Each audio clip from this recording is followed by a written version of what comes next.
Selamat pagi saudara-saudara. Sebelum kita memulai membaca Alkitab, mari kita berdoa. Terima kasih Bapa, kami bersyukur pagi ini bisa bangun dengan tubuh yang sehat tanpa kurang apapun. Sebelum kami melakukan aktivitas hari ini, kami rindu untuk membaca Alkitab Tuhan, untuk melandasi hidup kami dengan kebenaran-Mu. Oleh sebab itu kami semakin hari semakin berkenan di hadapan-Mu Tuhan. Urapilah setiap kami Tuhan, di dalam nama Tuhan Yesus. Haleluya. Amin. Daud dan Mefiboset. Berkatalah Daud, masih adakah orang yang tinggal dari keluarga Saul? Maka aku akan menunjukkan kasihku kepadanya oleh karena Yonatan.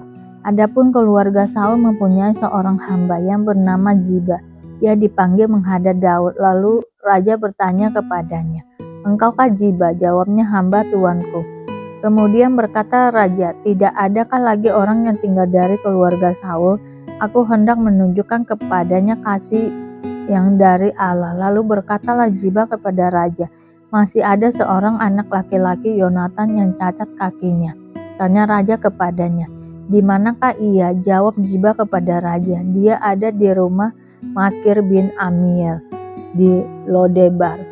Sesudah itu Raja Daud menyuruh mengambil dia dari rumah Makir bin Amiel dari Lodebar, dan Mefiboset bin Yonatan bin Saul masuk menghadap Daud. Ia sujud dan menyembah. Kata Daud, "Mefiboset," jawabnya, "Inilah hamba tuanku."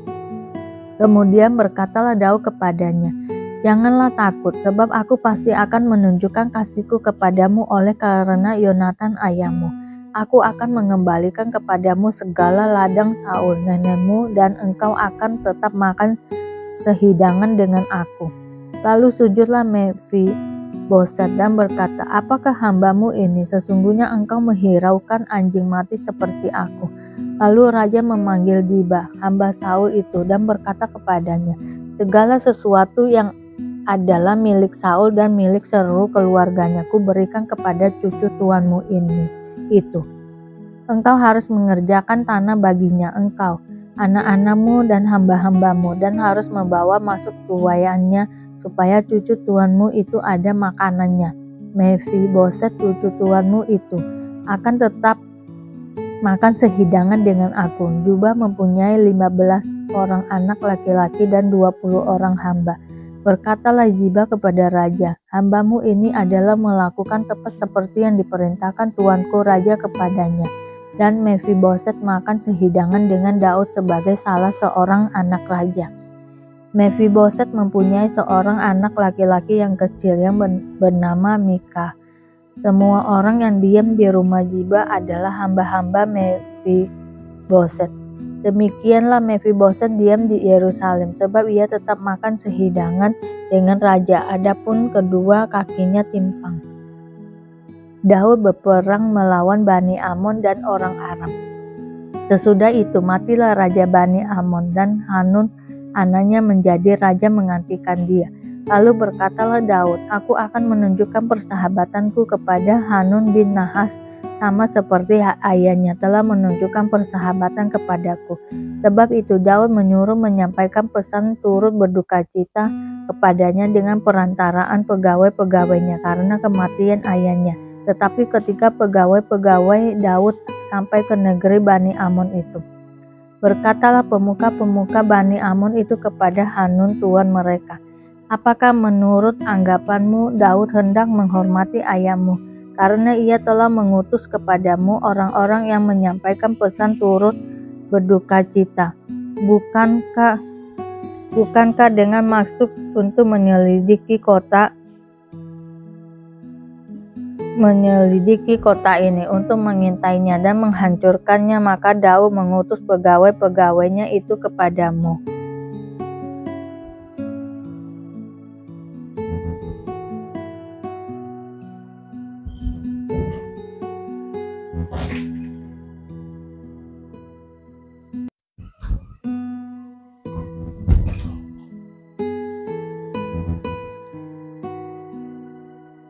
Lalu Hanun menyuruh menangkap pegawai-pegawai Daud itu. Disuruhnya mencukur setengah dari janggut mereka dan memotong pakaian mereka pada bagian tengah sampai pantat mereka. Kemudian dilepasnya mereka. Hal ini diberitahukan kepada Daud, lalu disuruhnya orang menemui mereka. Sebab orang-orang itu sangat dipermalukan. Raja berkata, tinggallah di Yeriko sampai janggutmu itu tumbuh, kemudian datanglah kembali. Setelah dilihat Bani Amon bahwa mereka dibenci Daud, maka Bani Amon itu menyuruh orang menyewa dari orang Aram Bet-Rehob dan orang Aram dari Joba 20.000 orang pasukan berjalan kaki dari raja negeri Maka 1.000 orang dan dari orang-orang Tob 12.000 orang. Ketika Daud mendengar hal itu, disuruhnyalah Yoab maju dengan segenap pasukan pahlawan. Lalu Bani Amon maju, diaturnya barisan perangnya di depan pintu gerbang, sedang orang Aram dari Joba dan dari Rehob dan orang-orang Tob dan Maaka ada tersendiri di padang. Ketika Yoab melihat bahwa serangan itu mengancam dia dari depan dan dari belakang, maka dipilihnyalah sebagian dari orang pilihan Israel, lalu ia mengatur barisan mereka berhadapan dengan orang Aram itu. Selebihnya dari rakyat itu ditempatkannya di bawah pimpinan Abisai, adiknya, yang mengatur barisan mereka berhadapan dengan Bani Amon itu. Lalu berkatalah Yoab, jika orang Aram itu lebih kuat daripadaku, maka haruslah engkau menolong aku. Tetapi jika Bani Amon itu lebih kuat daripadamu, maka aku akan datang menolong engkau. Kuatkanlah hatimu, dan marilah kita menguatkan hati untuk bangsa kita dan untuk kota-kota Allah kita. Tuhan kiranya melakukan yang baik di matanya. Lalu Yoab dan tentara yang bersama-sama dengan dia maju berperang melawan orang Aram, dan orang-orang itu melarikan diri dari hadapannya. Ketika Bani Amon melihat bahwa orang Aram sudah melarikan diri, maka mereka pun lari dari hadapan Abisai dan masuk ke dalam kota. Sesudah itu pulanglah Yoab setelah memerangi Bani Amon dan sampailah ia ke Yerusalem. Ketika orang Aram melihat bahwa mereka telah terpukul kalah oleh orang Israel, maka berkumpullah mereka bersama-sama. Juga Hadadezer menyuruh orang Aram yang di seberang sungai Efrat maju berperang. Mereka sampai ke Helam di bawah pimpinan Sobak, panglima tentara Hadadezer. Setelah hal itu diberitahukan kepada Daud, maka dikumpulkannya seluruh orang Israel di seberanginya sungai Yordan, lalu sampai ke Helam. Orang Aram mengatur barisannya berhadapan dengan Daud dan bertempur melawan dia. Tetapi orang Aram itu lari dari hadapan orang Israel, dan Daud membunuh dari orang Aram itu 700 ekor kuda kereta dan 40.000 orang pasukan berkuda. Sobak, panglima tentara mereka, dilukainya sedemikian hingga ia mati di sana. Ketika dilihat semua raja takluk kepada Hadadezer bahwa mereka telah terpukul kalah oleh orang Israel, maka mereka mengadakan perdamaian dengan orang Israel dan takluk kepada mereka. Sesudah itu takutlah orang Aram memberi pertolongan lagi kepada Bani Amon. Daud dan Batseba. Pada pengantian tahun, pada waktu raja-raja maju berperang, maka Daud menyuruh Yoab maju beserta orang-orangnya dan seluruh orang Israel. Mereka memusnahkan Bani Amon dan mengepung kota Raba, sedang Daud sendiri tinggal di Yerusalem. Sekali peristiwa pada waktu petang ketika Daud bangun dari tempat pembaringannya, lalu berjalan-jalan di atas soto istana, tampak kepadanya dari atas soto itu seorang perempuan sedang mandi. Perempuan itu sangat elok rupanya. Lalu Daud menyuruh orang bertanya tentang perempuan itu, dan orang berkata, itu adalah Batseba binti Eliam, istri Uria orang Het itu. Sesudah itu Daud menyuruh orang mengambil dia. Perempuan itu datang kepadanya, lalu Daud tidur dengan dia. Perempuan itu baru selesai membersihkan diri dari kenajisannya. Kemudian pulanglah perempuan itu ke rumahnya. Lalu mengandunglah perempuan itu, dan disuruhnya orang memberitahukan kepada Daud, demikian, aku mengandung. Lalu Daud menyuruh orang kepada Yoab mengatakan, suruhlah Uria orang Het itu datang kepadaku. Maka Yoab menyuruh Uria menghadap Daud. Ketika Uria masuk menghadap Daud, dia bertanyalah Daud tentang keadaan Yoab dan tentara dan keadaan perang. Kemudian berkatalah Daud kepada Uria, pergilah ke rumahmu dan basuhlah kakimu." Ketika Uria keluar dari istana, maka orang menyusul dia dengan membawa hadiah raja, tetapi Uria membaringkan diri di depan pintu istana bersama-sama hamba tuannya dan tidak pergi ke rumahnya.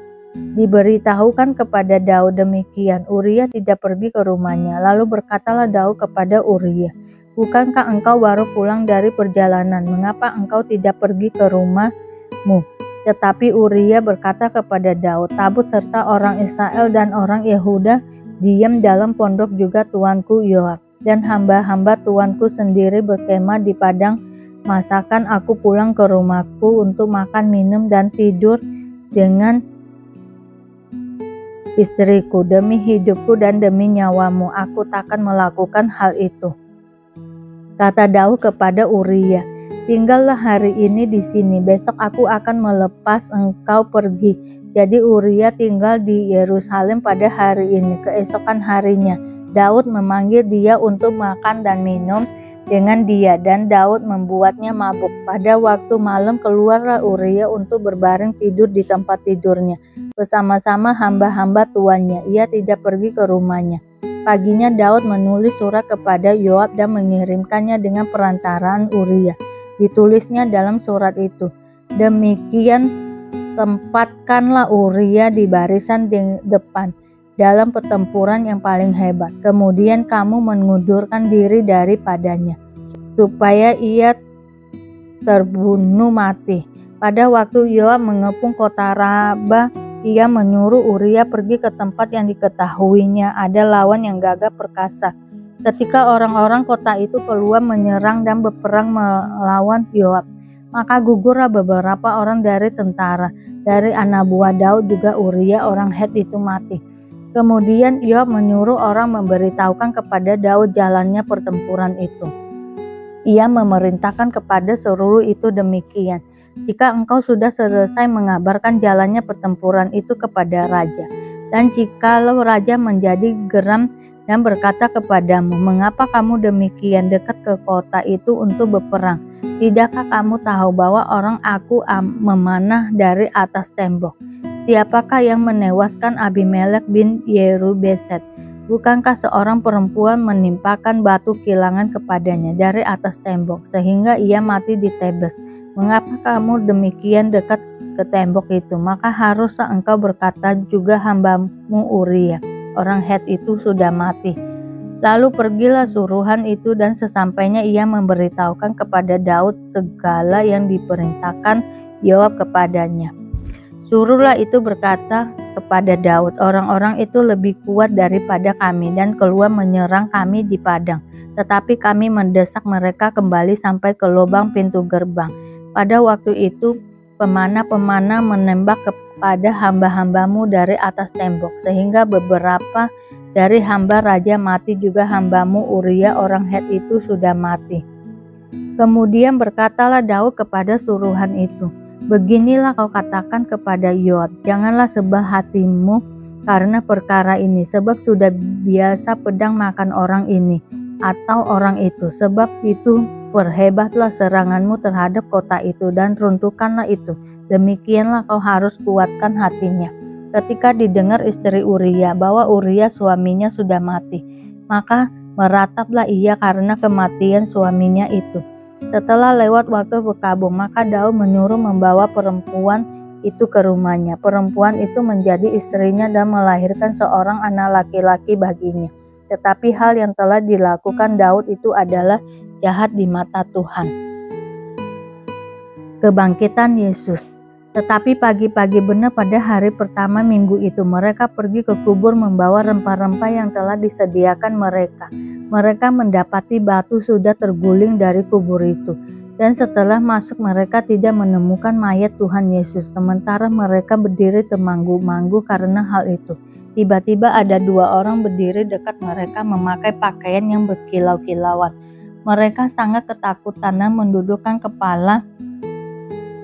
Tetapi kedua orang itu berkata kepada mereka, "Mengapa kamu mencari Dia yang hidup di antara orang mati? Ia tidak ada di sini, Ia telah bangkit. Ingatlah apa yang dikatakannya kepada kamu ketika Ia masih di Galilea. yaitu bahwa Anak Manusia harus diserahkan ke tangan orang-orang berdosa dan disalibkan, dan akan bangkit pada hari ketiga. Mereka teringatlah mereka akan perkataan Yesus itu. Dan setelah mereka kembali dari kubur, mereka menceritakan semuanya itu kepada ke-11 murid dan kepada semua saudara yang lain. Perempuan-perempuan itu ialah Maria dari Magdala dan Yohana, dan Maria ibu Yakobus, dan perempuan-perempuan lain juga yang bersama-sama dengan mereka memberitahukannya kepada rasul-rasul. Tetapi bagi mereka perkataan-perkataan itu seakan-akan omong kosong, dan mereka tidak percaya kepada perempuan-perempuan itu. Sungguh pun demikian, Petrus bangun lalu cepat-cepat pergi ke kubur itu. Ketika ia menjenguk ke dalam, ia melihat hanya kain kafan saja. Lalu ia pergi dan ia bertanya ke dalam hatinya apa yang kiranya telah terjadi. Yesus menampakkan diri di jalan Emmaus. Pada hari itu juga 2 orang dari murid-murid Yesus pergi ke sebuah kampung bernama Emmaus yang terletak kira-kira 7 mil jauhnya dari Yerusalem. Dan mereka bercakap-cakap tentang segala sesuatu yang telah terjadi. Ketika mereka sedang bercakap-cakap dan bertukar pikiran, datanglah Yesus sendiri mendekati mereka, lalu berjalan bersama-sama dengan mereka. Tetapi ada sesuatu yang menghalangi mata mereka, sehingga mereka tidak dapat mengenal Dia. Yesus berkata kepada mereka, "Apakah yang kamu percakapan sementara kamu berjalan?" Maka berhentilah mereka dengan muka muram. Seorang dari mereka namanya Kleopas menjawabnya, "Adakah engkau satu-satunya orang asing di Yerusalem yang tidak tahu apa yang terjadi di situ pada hari-hari belakangan ini?" Katanya kepada mereka, "Apakah itu?" Jawab mereka, "Apa yang terjadi dengan Yesus orang Nazaret? Dia adalah seorang nabi yang berkuasa dalam pekerjaan dan perkataan di hadapan Allah dan di depan seluruh bangsa kami. Tetapi imam-imam kepala dan pemimpin-pemimpin kami telah menyerahkan Dia untuk dihukum mati, dan mereka telah menyalibkannya.